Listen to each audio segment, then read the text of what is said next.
우리가 살면서 깨닫게 되는 것은 참으로 영원히 해결되지 않을 것 같은 어떤 고질적인 문제도 어떤 순간이 되면 해결되는 것을 보게 됩니다. 참 예수 믿기 어려울, 도무지 예수를 믿지 않을 것 같은 사람도 어느 순간 예수 안에 있게 되는 것을 보게 됩니다. 그래서 우리는 하나님 안에서 모든 것을 할 수 있다라고 하는 믿음을 갖게 되는 것입니다. 불가능에서 가능으로, 죽음에서 그야말로 생명으로 인도하시는 그 전능하신 하나님이 계시기 때문에 현재는 막막하고 현재는 너무나 어둡고 불가능해 보여도 마지막 하나님의 약속은 반드시 이루어지려고 하는 그런 믿음을 모두가 다 가지실 수 있기를 주의 이름으로 축원합니다. 오늘 이스라엘의 역사를 바라보면서도 우리는 그렇게 깨닫게 됩니다. 프로이센의 황제였던 프레드릭 대왕이 어느 날 궁중에 있는 전속 목사를 불러서 그렇게 물었다 하죠. 하나님이 정말 살아계신 것과 그리고 성경이 하나님의 감동으로 되어졌다는 사실을 어떻게 증명하겠소이까? 한마디로 말해 주시오. 그랬더니 고민하던 이 목사님이 그렇게 제가 단순하게 직설적으로 한마디로 증명해 드린다면 그것은 하나님이 살아계시다는 것, 그리고 성경이 하나님의 영감으로 되어졌다는 사실은 바로 지금 이스라엘 민족이 존재한다는 사실로 증명할 수 있습니다. 그렇게 얘기했다는 거예요. 이스라엘 민족이 존재한다는 사실이 바로 그 민족을 택하신 하나님, 또 그들 가운데 말씀을 주신 그 하나님을 증명한다. 사실 이스라엘의 역사는 우리 이 신앙의 역사와 뗄 수 없는 관계에 있습니다. 그래서 이스라엘의 역사를 좀 살펴보면 거기 하나님의 섭리와 또 하나님의 인도를 우리가 발견하게 되어지고, 또 이스라엘 역사의 흐름들을 지켜보면 지금 우리는 역사의 어느 시점쯤 와 있는가, 이런 것들을 우리가 깨닫게 되어지는 거죠. 그래서 이스라엘의 모습을 보면서 우리는 신앙적, 그리고 또 역사적, 그리고 하나님 안에서의 미래적 모든 관점들을 바라볼 수 있게 된다, 그런 얘기예요. 무엇보다 우리가 알 수 있는 것은 이스라엘은 안타깝게도 또는 놀랍게도 예수를 믿지 않는다는 사실, 이 불신앙 가운데 있다라고 하는 참 안타까운 일이죠. 여러분, 어떻게 보면 우리가 성경 읽다가 왜 이스라엘 백성들은 예수를 믿지 않을까? 예수는 유대인이고 예수는 이스라엘의 동족인데 왜 동족인 예수를 받아들이지 않을까? 이스라엘 백성들은 수백 년간 그렇게 메시아가 오기를 기다렸던 민족인데 정작 예수가 왔을 때 왜 예수를 메시아로 받아들이지 못했을까? 그리고 지금까지 예수를 받아들이지 않는가?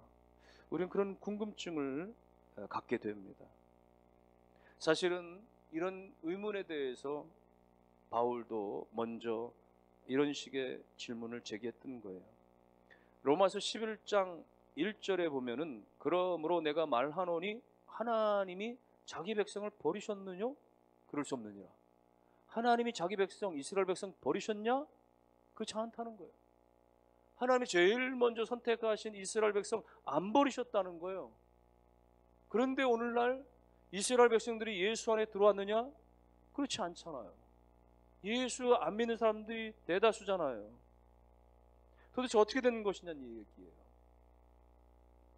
이런 일에 대해서 오늘 바울은 이것이 하나님의 신비 안에 있다, 이렇게 표현합니다. 우리가 읽은 말씀 25절에 보면은 형제들아 너희가 스스로 지혜 있다면서 이 신비를 너희가 모르기를 내가 원하지 아니하노니 이 신비는 이방인의 충만한 수가 들어오기까지 이스라엘의 더러는 우준하게 된 것이라. 무슨 말이냐 하면은 하나님께서 이스라엘 백성들로 하여금 복음 앞에 실패하게 되고 넘어지게 된 것은 바로 이방인의 충만한 수가 채워지기까지 그렇게 하셨다는 이야기. 이것이 하나님의 신비라고 지금 바울이 이야기하고 있는 거예요. 하나님의 비밀이라고 이야기하고 있는 거예요.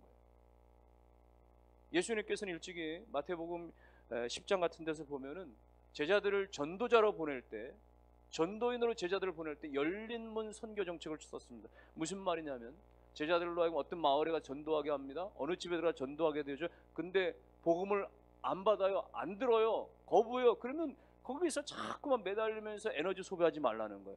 안 들을 것 같으면 그냥 돌아서라고 얘기해요.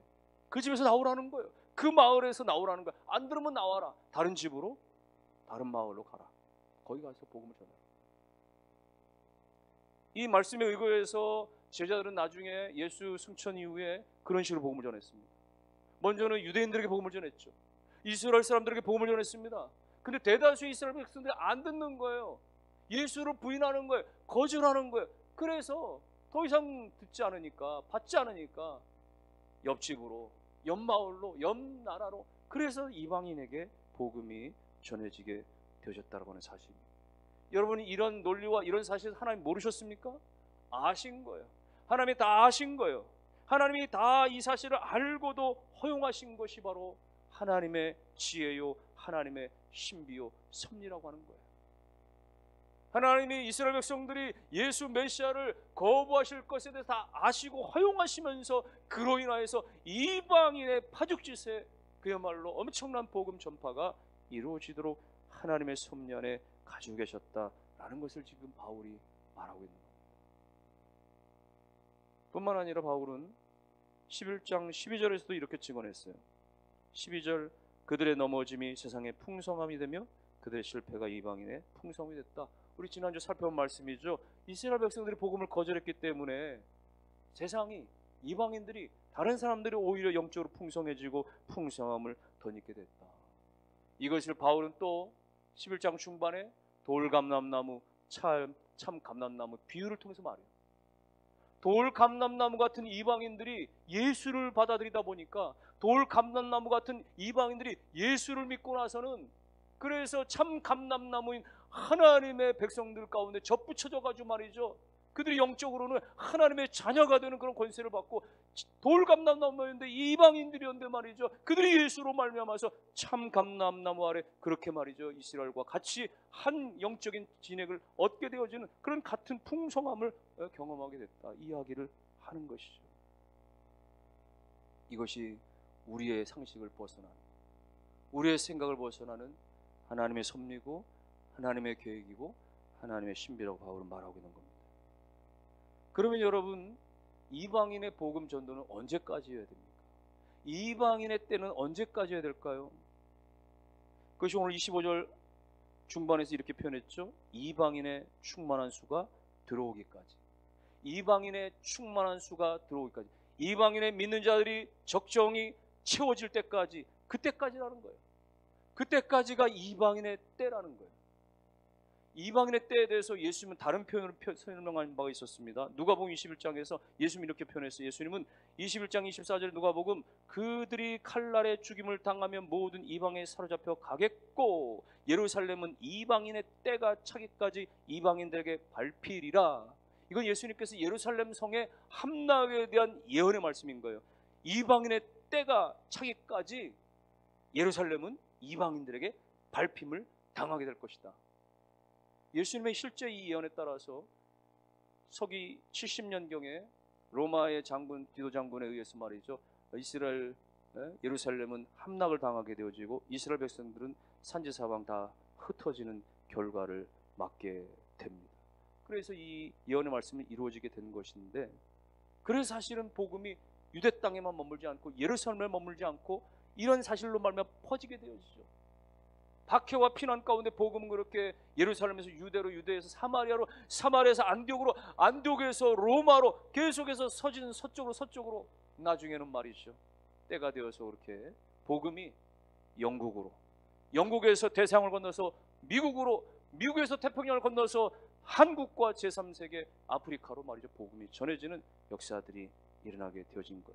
지난 2000년 동안에 이렇게 하나님의 성령께서 수많은 복음의 전사들을, 그렇게 복음의 증거자들을 일으키셔서 그야말로 하나님께서 약속하신, 하나님께서 계획하신 이방인들의 충만한 수가 채워지기까지, 하나님 나라 이방인의 충만한 수가 들어오기까지 복음의 역사를 계속해서 진행해 오셨다라고 하는 사실인 거예요.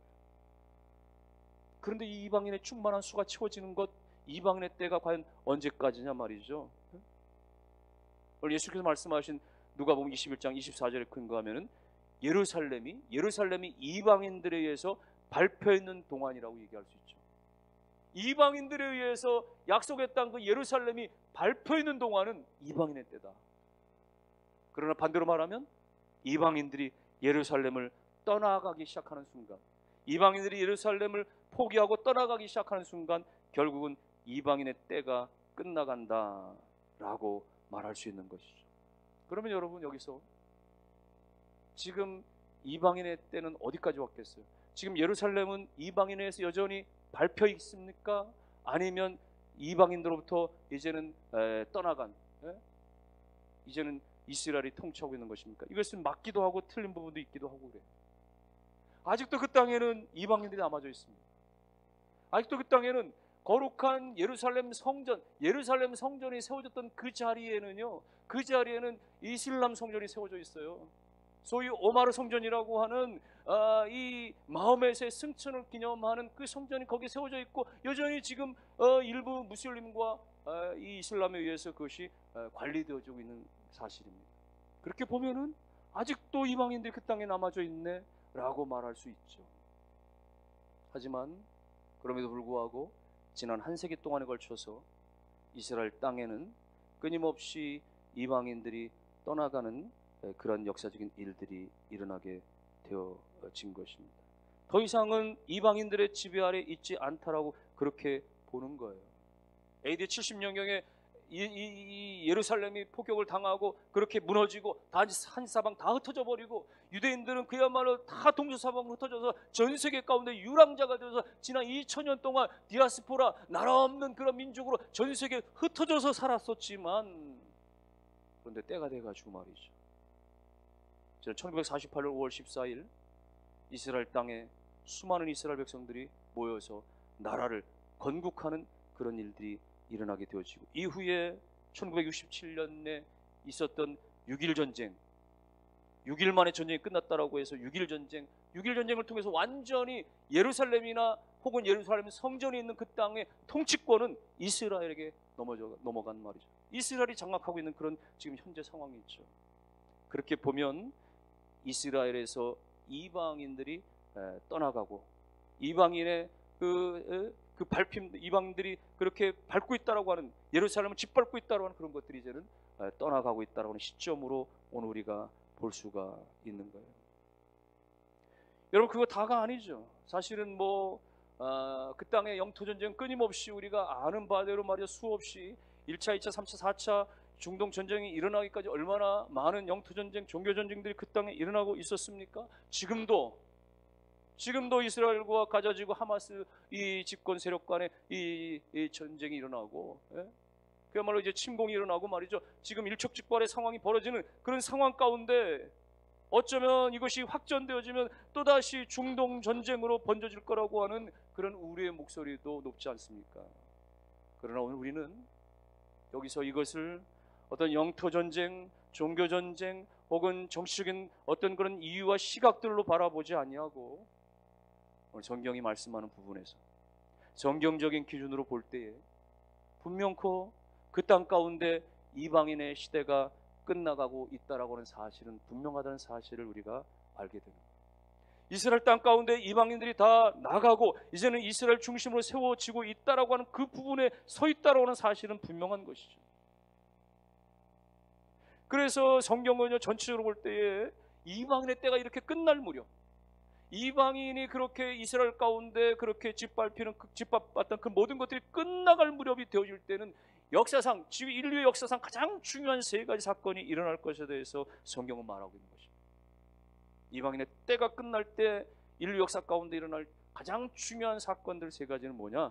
하나는 복음이 전 세계에 전파되어진다라는 사실, 또 하나는 이스라엘이 회복되어진다라고 하는 사실, 그리고 마지막은 예수님이 재림한다는 사실. 이방인의 때가 끝난다라고 하는 그 시점에서 성경이 예언하고 있는 것은 온 지구 가운데 복음이 전파되어지는 것과 이스라엘이 회복되어지는 것과 그리고 예수님의 재림이에요. 그러면 여러분, 예수님 재림 직전에 이르는 가장 중요한 두 가지가 뭡니까? 복음 전파와 이스라엘의 회복이죠. 예수님 재림 전에 일어날 것이 복음 전파와 이스라엘의 회복입니다. 마태복음 24장에서 그렇게 말씀했어요. 마태복음 24장 14절 말씀. 이 천국 복음이 모든 민족에게 증언되기 위하여 온 세상에 전파되리니 그제야 끝이 오리라. 모든 민족에게 복음이 증언되기 위해서 온 세상에 전파되리니, 복음이 전파되리니 그제야 끝이 오리라. 여러분, 지난 수세기 동안에 전 세계가 온 힘을 다해서 복음을 끊임없이 전했습니다. 최근에 1, 200년 사이에는 복음 전파가 여러 가지 어떤 교통과 여러 가지 문화와 다양한 부분들로 해서 얼마나 빠르게 전파되는지 몰라요. 그래서 우리는 이 전 세계 복음이 전파되어진다는 이 사실에 대해서 사실은 이제는 피부적으로 느껴지기 시작하죠. 전 세계 22,000개의 족속들 가운데 상당 부분의 족속들 가운데 복음이 이제는 다 들어가졌다라고 그렇게 보이는 거예요. 위클리프 성경 번역자들은 말하기를 이제는 얼마 안 가서 곧 전 세계 모든 부족의 언어들로 성경이 완성되어서 완전히 번역될 때가 얼마 남지 않았다 이렇게 얘기해요. 이건 뭘 말하는 것입니까? 여러분, 전 세계 70억 인구가 다 예수를 믿는 것이 복음 전파가 아닌 거예요. 모든 족속들에게 믿든지 안 믿든지 그 사람들의 마음이고 불신하는 건 그 사람 자유고, 중요한 것은 모든 부족들과 족속들 가운데 복음이 전파되어지는 것. 그것은 지금 여러 가지 성경 번역이나 혹은 다양한 루트를 통해 전 세계 선교사를 통해서 복음이 전파되고 있는 현재의 상황들을 이야기하는 것이죠. 복음 전파는 거의 완성되어져 가고 있다라고 해도 과언이 아닌 시점에 이르렀습니다. 이제 남은 건 뭐예요? 이스라엘의 회복입니다. 예수 재림 전에 마지막 남은 것은 이스라엘의 회복인 거예요. 그러면 과연 이스라엘 회복은 어떻게 이루어지는 것입니까?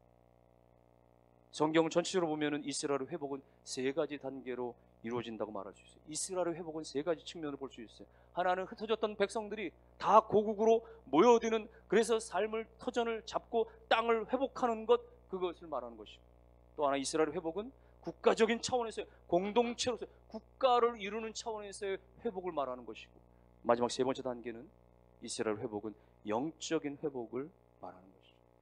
그런데 이 영적인 회복 외에 나머지 두 가지는 이미 다 이루어졌다라고 보는 거예요. 모든 흩어졌던 전 세계 가운데서 다 유대인들이 고국 땅으로 그렇게 돌아온 일들이 지난 1세기 동안에 이루어진 것입니다. 지난 1800년대 말부터 흩어진 백성들이 고국으로 돌아오는 이 시오니즘 운동을 통해서 끊임없이 돌아오기 시작했죠. 처음에 예루살렘이 무너졌던 AD 70년경에 그때는 다 흩어져 버리고 이스라엘의 예루살렘에 남은 유대인들은 고작 2만 명밖에 있지 않았어요.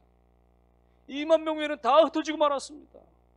그리고 세월이 흐르고 흘러서 시오니즘 운동이 일어나기 시작하고, 지난 1880년대부터 1903년까지 약 1만 명의 유대인들이 예루살렘으로 돌아옵니다.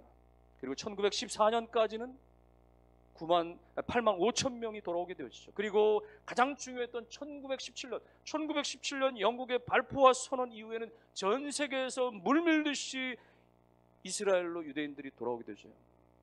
그야말로 동서남북에서 돌아오게 되어진 거예요. 소련에서 오고, 시리아에서 오고, 이란에서 오고, 이라크, 인도, 중국, 동유럽, 독일, 스페인, 영국 등지에서 유대인들이 다 이스라엘로 집결하기 시작합니다. 물론 이런 것들은 정치적으로 보면 세계대전의 이유가 있고 여러 가지 경제적인 상황의 이유들이 있고 다 그런 이유들이 있다라고 일반 학자들은 이야기할지 몰라요. 그러나 오늘 성경이 그런 부분에서 다 이미 예언하고 있다는 사실을 우리는 바라보게 되어지는 거예요. 이사야서에 보면은 이미 이사야서 43장 5절과 6절 말씀에 이 부분에서 예언의 성취를 말하고 있습니다. 43장 5절 6절, 두려워 말라, 내가 너와 함께하여 내 자손을 동쪽에서부터 오게 하며 서쪽에서부터 너를 모을 것이며, 내가 북쪽에게 이르기를 내놓으라, 남쪽에게 이르기를 가두어두지 말라, 내 아들을 먼 곳에서 이끌며 내 딸들을 땅 끝에서 오게 하며. 그야말로 동서남북에서 그의 백성들을 불러들이겠다고 하는 그런 약속의 말씀입니다. 이사야뿐만 아니라 에스겔도 그런 예언을 했어요. 에스겔도 37장 21절 말씀에 내가, 중간에 보면 내가 이스라엘 자손을 잡혀간 여러 나라에서 인도하며 그 사방에서 모아서 그 고국 땅으로 돌아가게 하고, 하나님께서 흩어졌던 이스라엘 백성들을 각 나라에서 인도해내고 사방에서 모아서 고국으로 다 돌아오게 하시겠다. 그래서 지난 1900년 동안 나라 없는 디아스포라로 전 세계에 흩어졌던 이스라엘 백성들이 그렇게 모여져서 말이죠. 마침내는 1948년 5월 14일 이스라엘 이름으로 국가 공동체를 세우게 되어진 거예요. 이것은 마치 에스겔이 본 환상과 같이, 마른 뼈들이 살아나는 그런 환상과 같이 죽었던 이스라엘이, 흩어졌던 이스라엘이 다시 살아나는, 땅이 살아나는, 민족이 살아나는 그런 기적과도 같은 것을 보여주게 된 것이죠. 그러므로 이 두 가지, 고구로 다 모여들고 그리고 이제 국가 공동체를 재건하는 이 부분의 회복은 끝나버렸어요. 마지막 남은 것은 무엇입니까? 이스라엘의 영적인 회복이 남은 거예요. 마지막 예수 재림 직전에 나타날 마지막 이제 회복은 이스라엘의 영적인 회복인 거예요. 이거에 대해서 오늘 바울은 이렇게 예언하고 약속하고 있는 겁니다. 26절에 보면, 로마서 11장 26절에 그리하여 온 이스라엘이 구원을 얻으리라. 그리하여 온 이스라엘이 구원을 받으리라. 이스라엘도 구원에서 예외 없다는 것입니다. 이스라엘도 하나님의 구원의 계획 안에 있다라고 하는 것을 말하는 거예요. 그러면서 26절, 27절 내용을 보면은 그들이 메시아를 거절했으나 그 불경건에서 돌이키게 될 것이고, 그리고 그 죄가 하나님께로부터 사함을 받을 것에 대해서 말씀하고 있는 내용이에요. 마침내 이스라엘도 자신들이 메시아를 부인하고 거절했던 것들을 회개하고 그렇게 죄가 용서받고 그렇게 회복의 역사가 일어나게 될 것이다 라는 것을 말하는 것이죠. 이 부분에 대해서 이미 구약의 에스겔도 예언한 바가 있었어요. 에스겔도 이스라엘 영적인 회복에 대해서 예언했습니다. 에스겔 36장 24절 이하에 내가 너희를 여러 나라 가운데서 인도하여 내고 여러 민족 가운데서 모아 데리고 고국 땅에 들어가서 맑은 물을 너희에게 뿌려서 너희로 정결하게 하되 곧 너희 모든 더러운 것에서와 모든 우상 숭배에서 너희를 정결하게 할 것이며 또 새 영을 너희 속에 두고 새 마음을 너희에게 주되 너희 육신에서 굳은 마음을 제거하고 부드러운 마음을 줄 것이라. 하나님께서 이스라엘 백성들을 고국으로 뽑아 드릴 것뿐만 아니라 이제는 맑은 물을 통해서 예수 그리스도의 보혈을 통해서 저들을 정결하게 하시고 모든 더러운 것에서 우상 숭배에서 정결하게 하시고 그리고 새 영을, 성령을 저들 가운데 주셔서 새 마음을 주셔서 굳은 마음을 다 벗어버리게 하고 부드러운 마음으로 바꾸어 주게 할 것이다. 완악하고 예수를 부인하고 처벌하고 십자가에 죽였던 그 모든 완악함들을 다 회개하고 저들이 이제는 부드러운 마음으로 새 마음을 가지고 성령 안에 새롭게 되어질 것에 대해서 이미 예언한 바가 있는 것이에요. 아직 성취가 되지 않았어요. 어쩌면 이것은 우리의 지금의 시각으로 보면 너무나 요원해 보여요. 지금의 이스라엘의 상황을 보면 정말 힘겨워 보입니다. 어쩌면 일반 학자들이나 일반인들은 지난 몇십 년 동안에 이스라엘 땅에 있었던 이스라엘 민족과 이 팔레스타인 가운데 수많은 분쟁과 싸움에 대해서 이거는 영토 전쟁이고 이것은 종교 전쟁이고 지금 하마스와의 전쟁도 테러와 복수 이런 것들이고 그래서 팔레스타인의 이슬람에도 이스라엘의 그 유대교에도 그들이 주창하는 평화라고 하는 것은 온데간데 없어지고 피해 보복만이 있는 것이다 이렇게 다들 지적하고 이야기하고 있죠. 그러나 여러분 우리는 이런 사실들을 보면서 여러분 무혈로 되어지는 것이 아닙니다. 무력으로 되어지는 것이 아닙니다. 피 흘림으로 되어지는 것이 아닙니다. 여러분 국제적인 노력으로 되어지는 것이 아니라 마침내는 오직 평화의 왕으로 오신 예수 그리스도 복음을 통해서만 이스라엘과 팔레스타인은 화해할 수 있고 예루살렘에서 베들레헴까지 진정한 평화는 오직 복음 예수 그리스도만으로만 되어진다는 사실을 믿으시기를 주의 이름으로 축원합니다. 사실은 우리가 이 예언의 말씀, 약속의 말씀을 지금 현실의 이스라엘을 바라보면 잘 믿겨지지가 않아요. 정말 그 시대가 올 것인가? 그러나 여러분 생각해 보세요. 복음의 역사 가운데 어느 한 시대이든 어느 한 시대이든 말이죠. 다 가능성 있는 정말 믿을 것 같은 사람들이 믿고 믿을 것 같은 민족들이 믿었다고 누가 말할 수 있겠어요? 우리나라는 조선은 말이죠. 완전히 세국 정책 가운데 말이죠. 꽁꽁 그렇게 문을 닫아 걸었지만 그러나 복음의 씨앗은 그 문을 열어 제끼고 마침내 이 나라를 말이죠. 복음화시키는데 불과 100여 년도 걸리지 않게 하시지 않으셨습니까? 여러분 가정도 국가도 마찬가지, 민족도 마찬가지예요. 절대 안 열릴 것 같고 절대 안 무너질 것 같고 절대 안 변할 것 같지만 하나님의 복음의 역사, 죽음에서 생명으로 불가능해서 가능을 바꾸시는 하나님의 복음의 역사는 반드시 이뤄낼 줄로 믿으시기를 주님의 이름으로 축원합니다. 여러분, 실제로 이스라엘의 예루살렘에는 전 세계 카톨릭도 마찬가지지만 전 세계 그리스도인들이, 개신교인들이 얼마나 많아, 우리나라도 마찬가지지만 한 해에 수만 명, 수십만 명이 그 땅을 밟잖아요. 성지순례라고 하는 이름으로 밟지만 가서 예수님의 행적을 바라보면서 그 땅 가운데 예수를 믿지 않는 그 땅을 바라보며 예배합니다. 그리고 무릎 꿇고 기도해요. 그 땅 회복을 위해서 기도합니다. 그리고 지난 수십 년 동안에 걸쳐서 우리나라 선교사뿐만 아니라 전 세계 선교사들이 예루살렘에 들어가 있어 지금까지 계속 유대인들 향해서 복음을 전해요.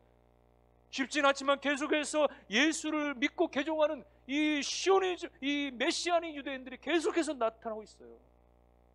절벽을 채우고 있는 그들이지만 결국은 복음 앞에 문을 열고 바뀌어지는 사람들이 나타나고 있는 것입니다.